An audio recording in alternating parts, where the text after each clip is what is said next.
I think one of the loneliest places a person can ever find themselves isn't at the end of a failed marriage or losing a job or even standing beside a grave.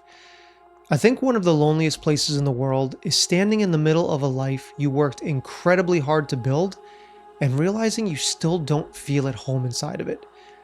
It's the kind of feeling almost no one talks about because it comes wrapped with guilt. You look around and you see a roof over your head.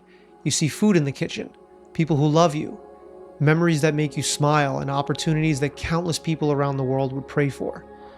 Then almost immediately, you begin arguing with yourself. I shouldn't feel this way. I've got so much to be grateful for. So you bury it. You smile when you're supposed to smile. You laugh when everyone else is laughing. You keep moving because movement feels safer than honesty. Yet late at night, when the world finally grows quiet and there's nowhere left to run from your own thoughts, that question always seems to find you. Why do I still feel like something is missing? I've spent most of my life chasing that answer without realizing I was chasing it. And looking back now, it almost feels like reading the biography of several different people.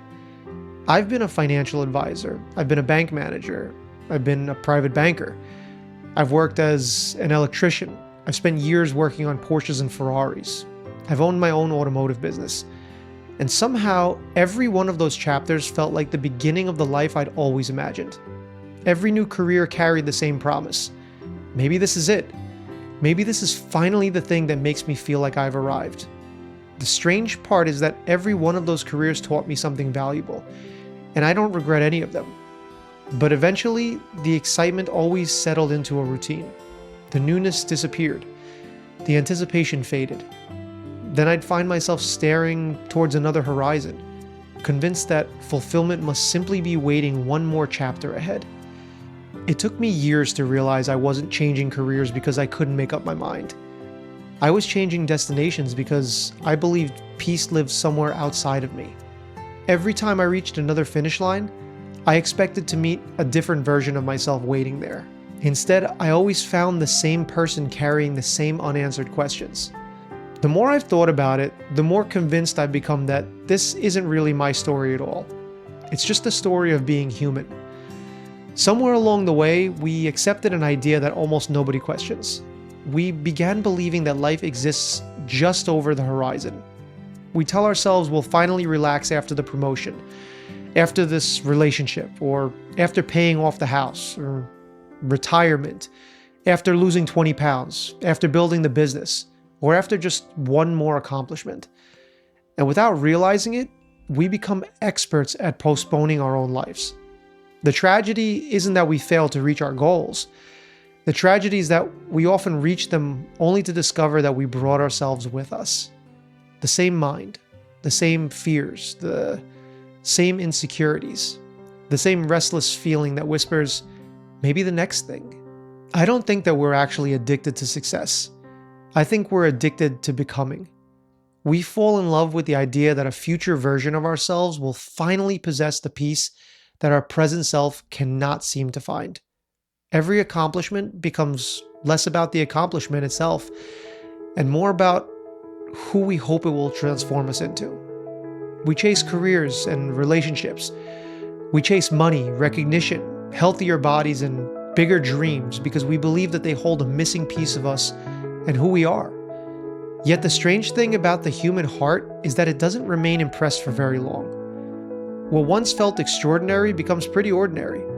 The dream job becomes just another Monday morning. The new house becomes the place where you remember to take out the garbage and bring it to the curb. The expensive car eventually needs an oil change. Even our greatest achievements slowly become the wallpaper of everyday life. Psychologists have a name for this. They call it hedonic adaptation. It's the remarkable ability of the human mind to adjust to new circumstances until they no longer create the emotional impact they once did. From an evolutionary perspective, it's brilliant. If our ancestors had become permanently satisfied after just one successful hunt, they might not have ever searched for the next meal.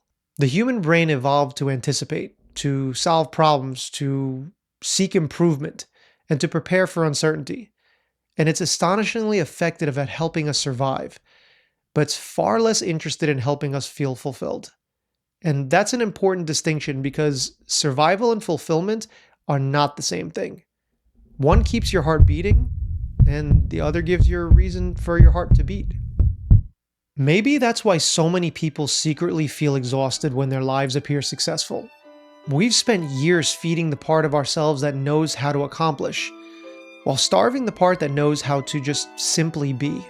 Our calendars become full while our inner lives become empty. We become incredibly productive, yet strangely absent from our own existence. We document vacations instead of experiencing sunsets, and we think about tomorrow while today slips through our fingers. What I'm trying to say is that somewhere along the way, we stopped inhabiting our lives and began managing it instead. I sometimes wonder if that's why childhood feels so different when we look back on it. It wasn't because life was easier. Children scrape their knees, they lose friends, they experience fear, and they definitely feel heartbreak in ways that is every bit as real as they feel to us. The difference is that children are almost completely present. They don't watch a sunset while wondering whether they answered every email. They don't laugh with a friend while comparing themselves to strangers on the internet. They aren't constantly measuring where they are against where they think that they should be. They just simply exist inside the moment that they're given. Somewhere between childhood and adulthood, we become so obsessed with building tomorrow that we accidentally abandon today. I don't believe that the answer is to stop dreaming. Ambition is not the enemy, and purpose is definitely not the enemy.